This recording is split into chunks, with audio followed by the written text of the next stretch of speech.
Make these losses look like gains, he ordered, pointing at the quarterly report.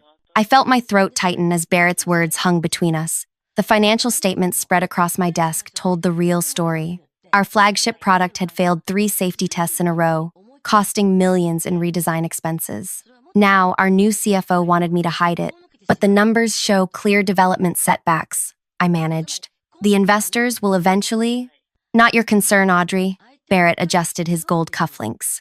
Either turn this 8% loss into a 4% gain before tomorrow's presentation, or we'll find someone with the creativity to do so. 6 years I'd built my reputation at this company. 6 years of accurate projections and honest financial assessments, even when the truth hurt.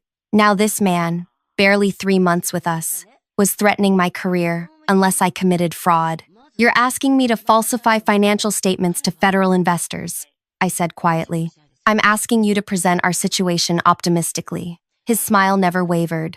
Creative accounting happens everywhere. Did you think you worked for saints? When I didn't immediately respond, he leaned forward.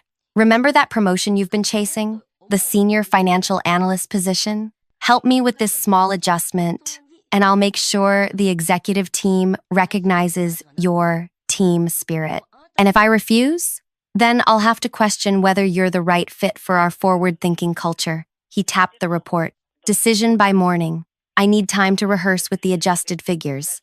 After Barrett left, I sat motionless. The red ink on those reports represented real problems that needed addressing. Hiding them would only postpone the inevitable collapse and potentially make it worse. That night, I barely slept. By dawn, I'd made my decision. I'll prepare the adjusted reports. I told Barrett the next morning, my voice hollow. The triumph in his eyes made my stomach turn as I returned to my workspace. What Barrett didn't know was why I'd been recruited straight from graduate school. My thesis on algorithmic pattern detection in financial misrepresentation had caught attention. I understood numerical manipulation better than anyone in the building. I created the most intricate financial presentation of my career. Surface level, it showed exactly what Barrett demanded. Our significant losses transformed into modest gains. But hidden within the calculations was something else entirely. When I handed him the presentation file, he barely glanced at it before the investor meeting. This better reflect what I asked for, he warned. It reflects exactly what needs to be seen, I answered truthfully. The investor presentation proceeded perfectly according to Barrett's plan. The attendees nodded appreciatively at the surprising turnaround in our finances. No one questioned a single figure, until 3 days later, when everything changed. Wow, you've made it this far into my story. Thank you for listening. If you're finding this interesting, please hit that like button to help others discover it too. And if you want more stories about corporate intrigue and integrity, consider subscribing to this channel. I post new content every week. Now, let me continue. My name is Audrey Winters, and until 3 months before this incident, I'd been living my dream job. Growing up with a single mother who worked 2 jobs to keep us afloat, I'd developed an almost religious devotion to financial stability. Numbers made sense when little else did. They told honest stories when people often didn't. I graduated top of my class with a double major in financial analysis and data science. My thesis on pattern recognition in financial fraud caught the attention of several companies, but I chose the one that promised the most ethical approach to business. For 6 years, I walked the narrow path of integrity. Even when other analysts massaged numbers to look better for quarterly reviews, I refused. My reports were precise, honest, and respected, until Barrett Kingsley arrived as our new CFO. Barrett came with impressive credentials. Previous companies had experienced miraculous turnarounds under his financial leadership. The board brought him in when our stocks started slipping after 3 quarters of disappointing returns. From day one, he made it clear that my approach was unnecessarily conservative. In meetings, he'd suggest alternative interpretations of my analyses. I pushed back professionally, backing my positions with data. The tension between us was palpable, but I held my ground. Until that day with the quarterly report. What I haven't told you yet is what I actually did with that presentation. Yes, I adjusted the numbers, as Barrett demanded. On the surface, losses became gains. But within the digital architecture of that presentation, I embedded a complex algorithm I developed during my graduate studies. For every manipulated figure, The algorithm created an invisible watermark, undetectable during a standard presentation, but immediately apparent when processed through specific analytical tools. I included these tools in an appendix labeled Advanced Metric Analysis that looked like standard supplementary information. I also added something else, a small footnote on slide 43 that referenced alternative calculation methodologies available upon request, with my direct contact information. I knew Barrett wouldn't notice. He barely reviewed presentations before delivering them, trusting his ability to improvise and charm. He skimmed the slides once, nodded in satisfaction at the positive numbers, and proceeded with confidence to the investor meeting.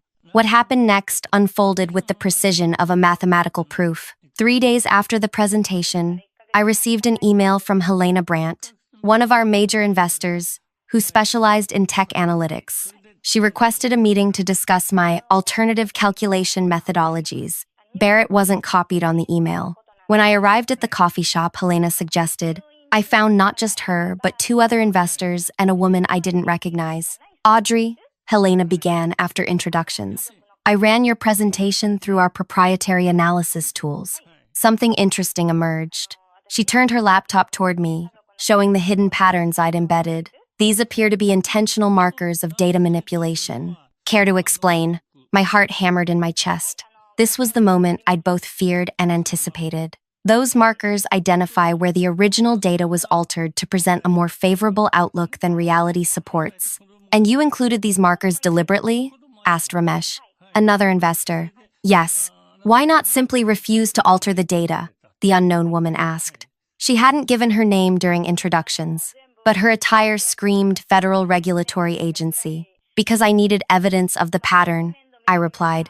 This isn't the first time similar adjustments have been made in presentations delivered by our CFO, but it's the first time I could prove it systematically. Helena nodded slowly. I ran the algorithm against financial presentations from Barrett Kingsley's previous 3 companies. The pattern signatures are remarkably similar, though less sophisticated than yours. The unnamed woman finally introduced herself. I'm Lydia Moore, Securities and Exchange Commission. We've been tracking unusual financial patterns across several companies for 18 months. Your algorithm just connected several dots for us. What happens now? I asked, my future suddenly uncertain. Lydia closed her notebook. That depends on whether you're willing to show us exactly how deep this goes. My stomach tightened as I considered Lydia's question. Cooperating with the SEC meant potentially destroying not just Barrett's career, but possibly harming the company I'd devoted 6 years to building. I need to know my colleagues won't suffer for one man's actions, I said firmly. Ramesh leaned forward.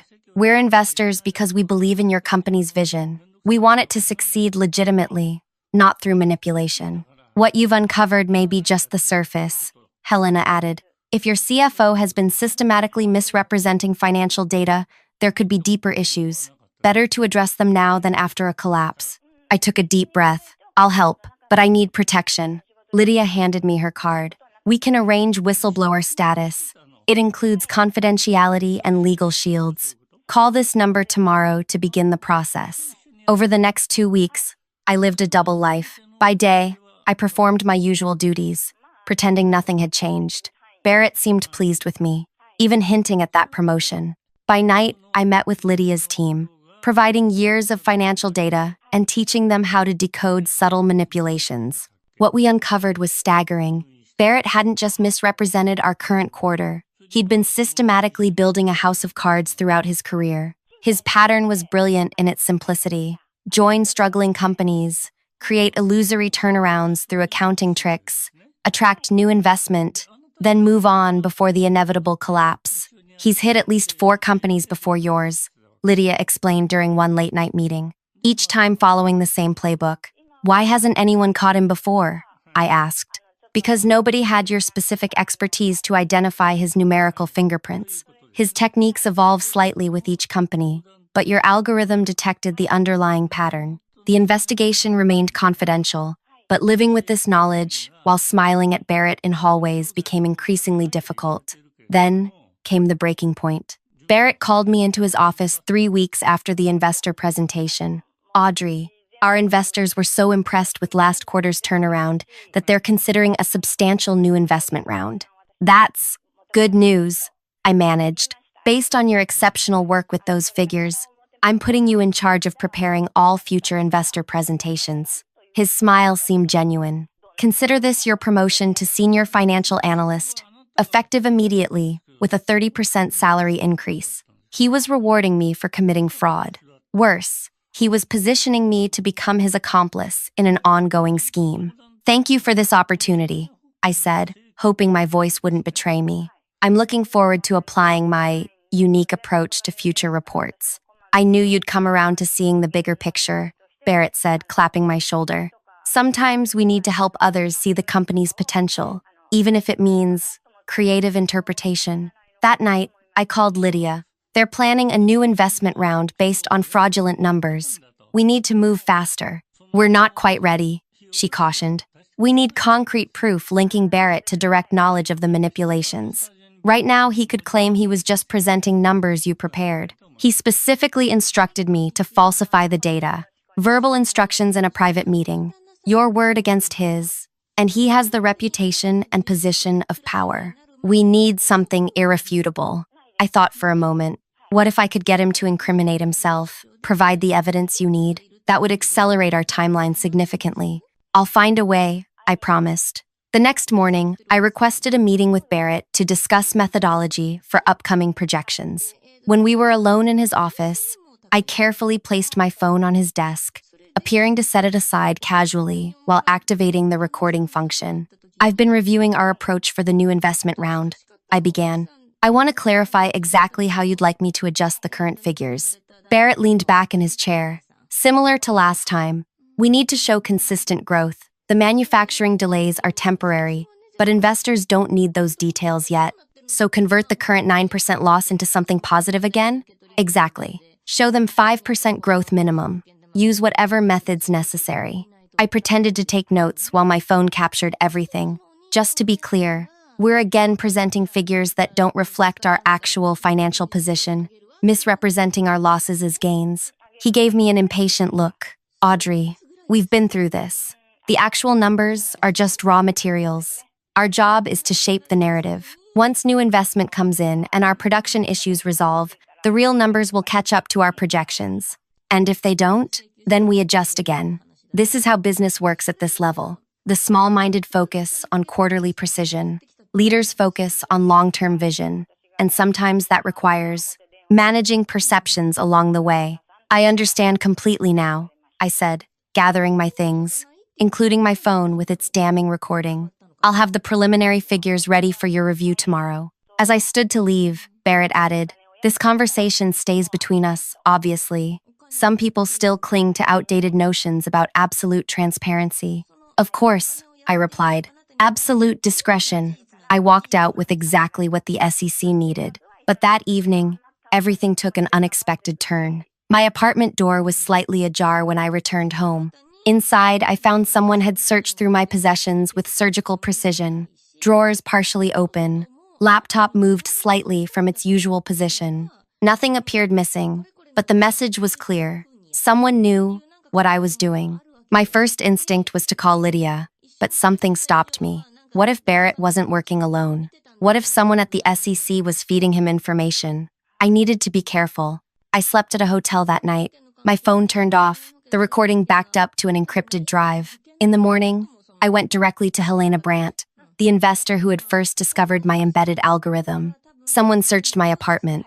I told her after ensuring her office wasn't bugged. I think Barrett suspects something. Helena's expression darkened. This changes things. How close is the SEC to making their move? They needed concrete evidence. I got it yesterday. A recording of Barrett explicitly instructing me to falsify financial data. Where is it now? Secure. But I don't know who to trust with it. Helena thought for a moment. I have connections beyond the SEC who can help ensure this evidence reaches the right people without being buried. Corporate fraud at this level involves networks of protection. Barrett likely has allies we haven't identified. What should I do in the meantime? Pretend everything is normal. Prepare the reports Barrett expects. But don't include any revealing algorithms this time. We need him to believe you're fully cooperating. And then, Helena's eyes hardened. Then we spring a trap he'll never see coming. I returned to work, smiling at colleagues, nodding respectfully to Barrett, all while feeling like a tightrope walker above a pit of snakes. I prepared the new financial presentation exactly as Barrett had instructed. False figures, inflated projections, the complete package of deception. But beneath this apparent compliance, Helena and I were orchestrating something much bigger than Barrett could imagine. Something that would change not just his fate, but potentially transform how financial fraud was detected throughout the industry. What Barrett never realized was that Helena Brandt wasn't just any investor. Before founding her investment firm, she'd helped develop the SEC's fraud detection systems, and she had maintained connections across financial regulatory bodies worldwide. Together, we were building something much more significant than just a case against one corrupt CFO.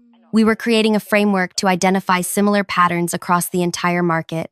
As I finalized Barrett's fraudulent presentation, I received an encrypted message from Helena. Everything in place. Board meeting tomorrow will have unexpected guests. Be ready to present both versions of reality. My heart raced as I realized what she meant. After months of manipulation and weeks of gathering evidence, tomorrow would change everything. What I didn't know was that Barrett had plans for tomorrow too. Plans that would put everything, including my life, at risk. The next morning arrived with tension humming through my body. I dressed with particular care, a navy suit that projected authority rather than my usual conservative attire. Today wasn't about blending in. It was about standing my ground. When I arrived at the office, Barrett intercepted me before I could reach my desk. "A word?" he asked with a tight smile. His eyes held something I hadn't seen before, a calculating wariness. He guided me to a small conference room and closed the door. "I received an interesting call from someone at your apartment building yesterday. Maintenance reported a concerned neighbor had called about your door being open while you were at work." My pulse quickened, but I kept my expression neutral. "That's concerning. I'll have to check if anything's missing." "The interesting thing," Barrett continued, leaning against the wall rather than sitting, "is that they contacted me rather than you. As if someone specifically wanted me to know your place had been searched." He studied me with cold precision, a clumsy intimidation tactic, wouldn't you say? I realized with a chill that Barrett had orchestrated the break-in himself. It wasn't a search, but a message. And now he was watching for my reaction, measuring my fear. "I'm not sure what you're implying," I responded, meeting his gaze steadily. "Let me be direct then. Your compliance recently seemed out of character. So I had someone with technical expertise examine the presentation files you prepared." My stomach dropped, but I maintained my composure. "They found traces of unusual code embedded in the graphics, almost like a watermark or signature." His voice hardened. "Care to explain why you'd include something like that in confidential financial documents?" "All my presentations include proprietary analytical frameworks," I replied smoothly. "It's what made our data visualization stand out to investors." "Is it also what made Helena Brandt contact you privately after the presentation?" "So he knew about that meeting. Had he been watching me all along?" Helena had questions about our methodology. I answered them. Barrett's laugh held no humor. "Audrey, you've impressed me with your skills. Truly, but you're playing a game you don't understand." He pulled out his phone and showed me a photo, me entering the SEC building 2 weeks ago. Corporate survival isn't just about numbers. It's about loyalty and discretion. "Are you threatening me?" I asked quietly. "I'm reminding you that careers are fragile things. The board meeting starts in an hour. You'll deliver the presentation we discussed, without any hidden surprises. Afterward, we'll revisit your future with this company." He stepped closer. "Remember, if this company suffers, hundreds of employees suffer too. Your colleagues, your friends, all because you couldn't embrace necessary business practices." He left me sitting alone, shaking with a combination of fear and rage. He was threatening not just me, but leveraging my concern for my colleagues against me. I had 20 minutes before I needed to upload my presentation to the board meeting server. 20 minutes to decide whether to proceed with Helena's plan or surrender to Barrett's threats. My phone buzzed with a message from Helena. "All pieces in position. Trust the process." I took a deep breath and made my choice. The boardroom was unusually full when I arrived. Besides the regular board members and executive team, I spotted Helena and Ramesh seated quietly in corner chairs. Barrett stood at the front, exuding confidence as he greeted board members with handshakes and easy laughter.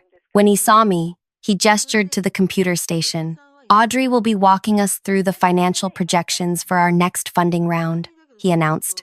Her analysis shows exceptional promise for growth. I connected my laptop and pulled up my presentation while Barrett continued his introduction, praising our company's remarkable turnaround and strong upward trajectory. Before I begin, I interrupted. I'd like to acknowledge some special guests who've joined us today.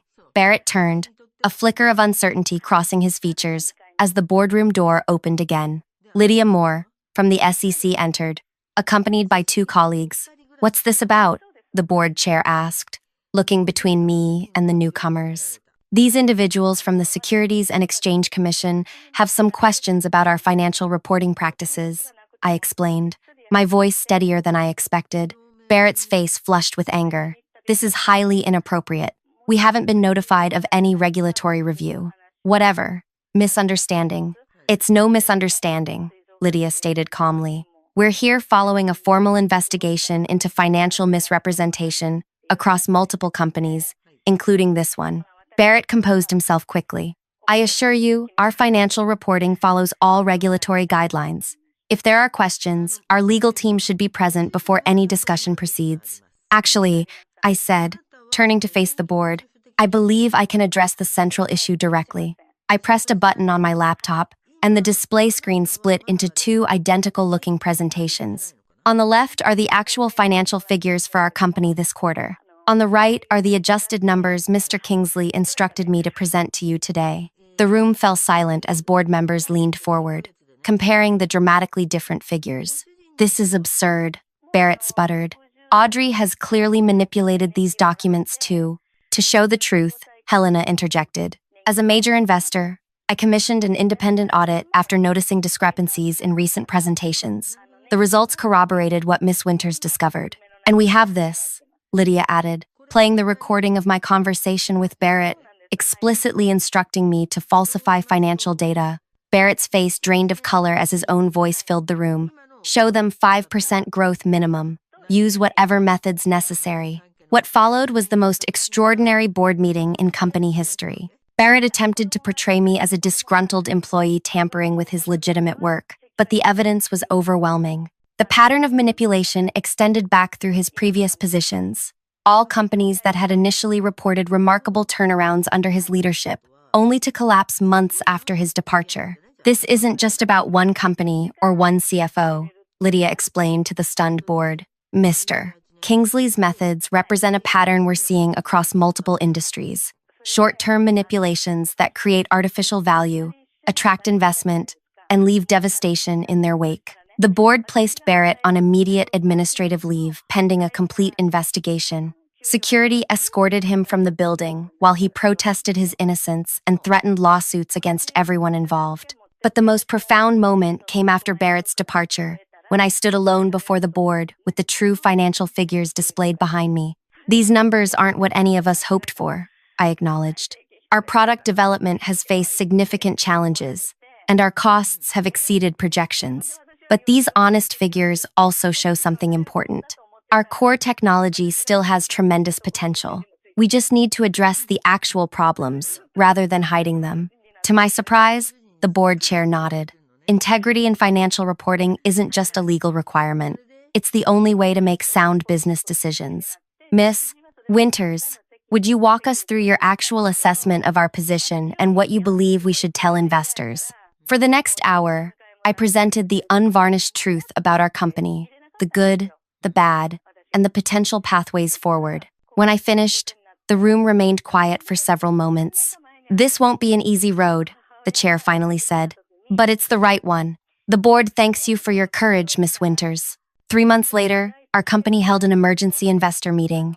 We presented our restructured business model, transparent reporting frameworks, and a realistic timeline for profitability. To everyone's surprise, our honesty didn't drive investors away. It attracted new ones who valued integrity alongside innovation. As for Barrett, the SEC investigation revealed manipulation extending across 5 companies. He now faced federal charges for securities fraud, with my testimony forming a central part of the case against him. The company created a new position for me, Chief Integrity Officer, with oversight of all financial reporting and compliance systems. My algorithmic pattern detection program became the foundation for a new approach to financial transparency that would eventually be adopted across our industry. Sometimes at night, I still think about Barrett's threats and that moment of decision in the conference room. He'd been right about one thing: careers are fragile, but integrity, once broken, is nearly impossible to restore. The greatest revenge wasn't watching Barrett's downfall. It was building something stronger from the ruins of his deception. Our company now stands as an industry model for ethical financial practices. The algorithms I developed to expose Barrett's fraud have evolved into tools that help other companies identify similar manipulations before they cause harm. Every quarter, when I present our actual numbers, good or bad, to the board and investors, I think about that pivotal moment when I chose truth over self-preservation. It wasn't the easy path, but it was the one that let me sleep at night, because some victories aren't measured in stock prices or promotions, but in systems that make corruption harder and integrity easier. And in the end, those are the only victories that truly last. Thank you for listening to my story. If it resonated with you, please hit the like button and consider subscribing to hear more real experiences from the corporate world. Share your thoughts in the comments. Have you ever had to choose between your integrity and your career? What did you do? Your stories matter too, and I'd love to hear them.